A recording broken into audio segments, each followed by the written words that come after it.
নমস্কার, সবাই কেমন আছেন? শর্মিষ্ঠাস লাইফের নতুন একটি ব্লগে সবাইকে স্বাগত জানাই। আজকে আসছি বাবার বাড়িতে, মানে আমার ঠাকুমার বাড়িতে। এখানে আমার কাকা, পিসি, ঠাকুমা, দুই কাকার মেয়ে, ছেলে সবাই থাকে। তো আজকে একটু আমার বাবার বাড়িটাই আপনাদের সাথে ঘুরে দেখাই। আপনারা তো জানেন আমি তো মামা বাড়িতেই মানুষ, তাই ছোটো থেকে এখানে খুব কমই আসা। আর এখন আসা একটি বিশেষ কাজের জন্য, তাই আজ একটু এই বাড়িটা আপনাদের ঘুরে দেখায়। আর এই দুটো হলো আমাদের বাড়ির ছোট্ট দুটো সদস্য, দেখেছেন কি সুন্দর। ওরাও একদম কিন্তু ক্যামেরা দেখে ভীষণ ভয় পাচ্ছিল, তাই একেবারে ওই ডানা ঝাপটিয়ে ছটকে বেরোচ্ছিল। তবুও একটুখানি তোলার চেষ্টা করলাম। আর আজ সারাদিন বৃষ্টি, সারাটা দিন এত বৃষ্টি যে ঘর পর্যন্ত পুরো জল ঢুকে গিয়েছিল। ঘরে জল মানে এতটাই জল যে রান্নাঘরে পুরো এত জল হয়ে গিয়েছিলো, মার বাসনপত্র পর্যন্ত ভেসে গেছিলো। ওই আর কি, এখনও পর্যন্ত ওপরে যেরকম টিনের ঘর হয়ে থাকে ওরকমই তো ঘর। আর ওইখানে একটা জায়গা আছে চাতালের মতো করা। আর এই যে আমার বড় কাকিমা আজকে ভাত আর মাছের ঝোল রান্না করছিল বলে তাই আমি একটু তুলতে গিয়েছিলাম ভোলা মাছ, আর আমার ছেলের জন্য কাকা এনে দিয়েছিল কাটাপোনা মাছ। যদিও বা আমাদের ঘর আলাদা হয়ে থাকলেও খাওয়া দাওয়া কিন্তু ওই মাঝে মাঝে একই সাথে হয়ে থাকে বলতে পারেন, ওই নামে মাত্র ঘরগুলোই আলাদা। যাই হোক, চলুন বৃষ্টিতে দেখাই একটা জিনিস আপনাদের সাথে। আসুন দেখুন, পুরো রান্নাঘর জুড়ে একেবারে জল, দেখেছেন? আর একটু হলেই প্রায় একদম ঘরের জল ছুঁই ঘরেই ঢুকে যাবে হয়তো। ওই যে বললাম, বাবা যেটুকু করে রেখে যেতে পেরেছে সেটুকু নিয়েই চলতে হচ্ছে।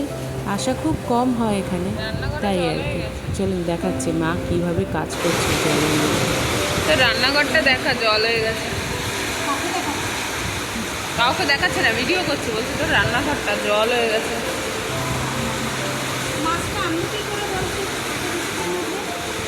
দেখ কি করে রান্না দেখ।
আমরা যখন ঘরে দিনের পর দিন থাকি না, এরাই কিন্তু আমাদের ঘর পাহারা দিয়ে থাকেন, আমাদের ঠাকুর দেবতারা।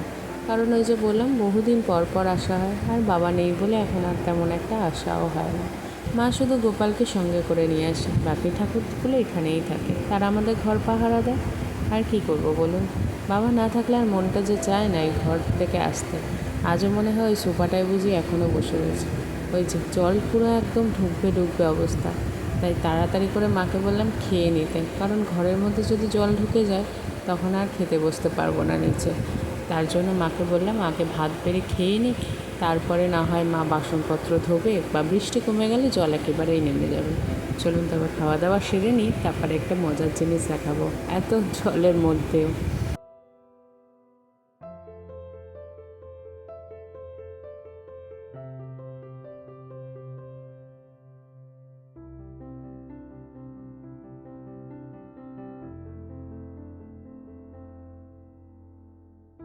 আপনারা দুদিন ধরে যা নাচের ভিডিও দেখছেন, আমার ছোট বোন, ছোট কাকার পুচকে মেয়েটা।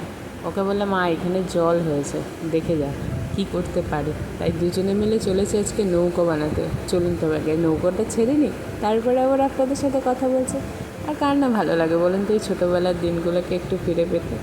ঘরে বাইরে যতই জল হোক, একটু আগে নৌকো ছেড়ে নিজের সেই অতীতগুলোকে মনে করে নিই। চলুন, আপনাদেরও ভালো লাগবে আশা করি। মাঝে মাঝে এই ছোটো সদস্যগুলোর মধ্যে দিয়ে কিন্তু নিজেদের জীবনকেও খুঁজে পাওয়া যায়, তাই না? ওই ছোট হতে হতে নিজেরাও তখন মনে হয় ছোটো হয়ে যায়।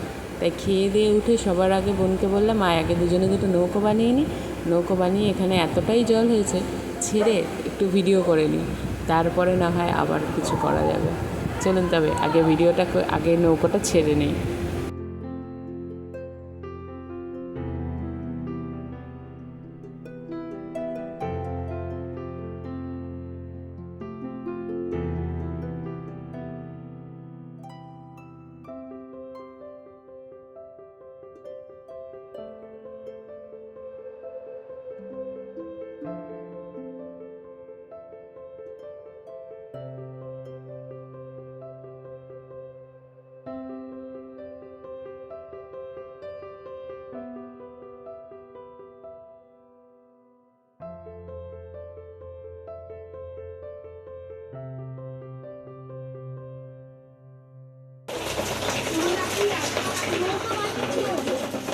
দে তুই ছাড়, তুই একটা আগে ছাড়।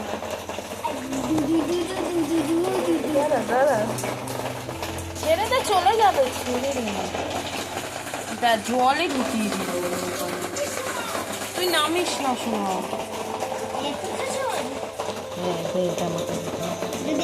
দাঁড়া না, কাম ছাড়।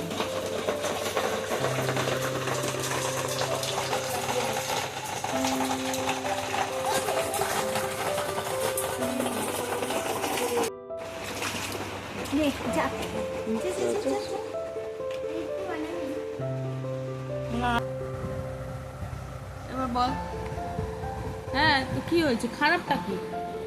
তুই কি করেছিস এমন?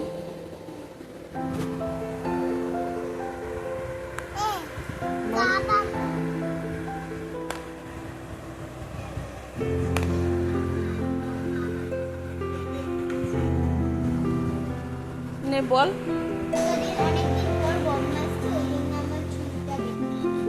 তুই কোথায় যাচ্ছিস? এত ড্রেস কি জন্য পড়তে যাবো? তো পারে এত ড্রেস? তাহলে না মাম,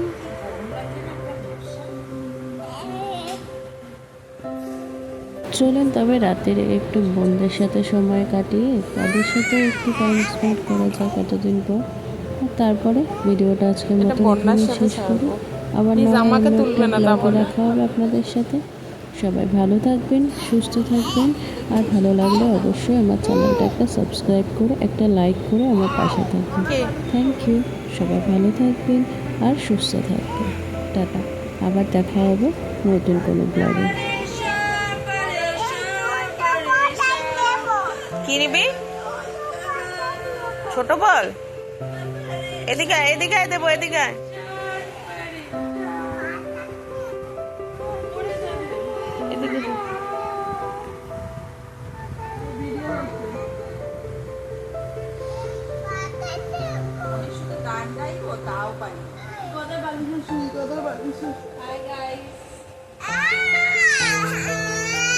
পড়ে যাবে ও।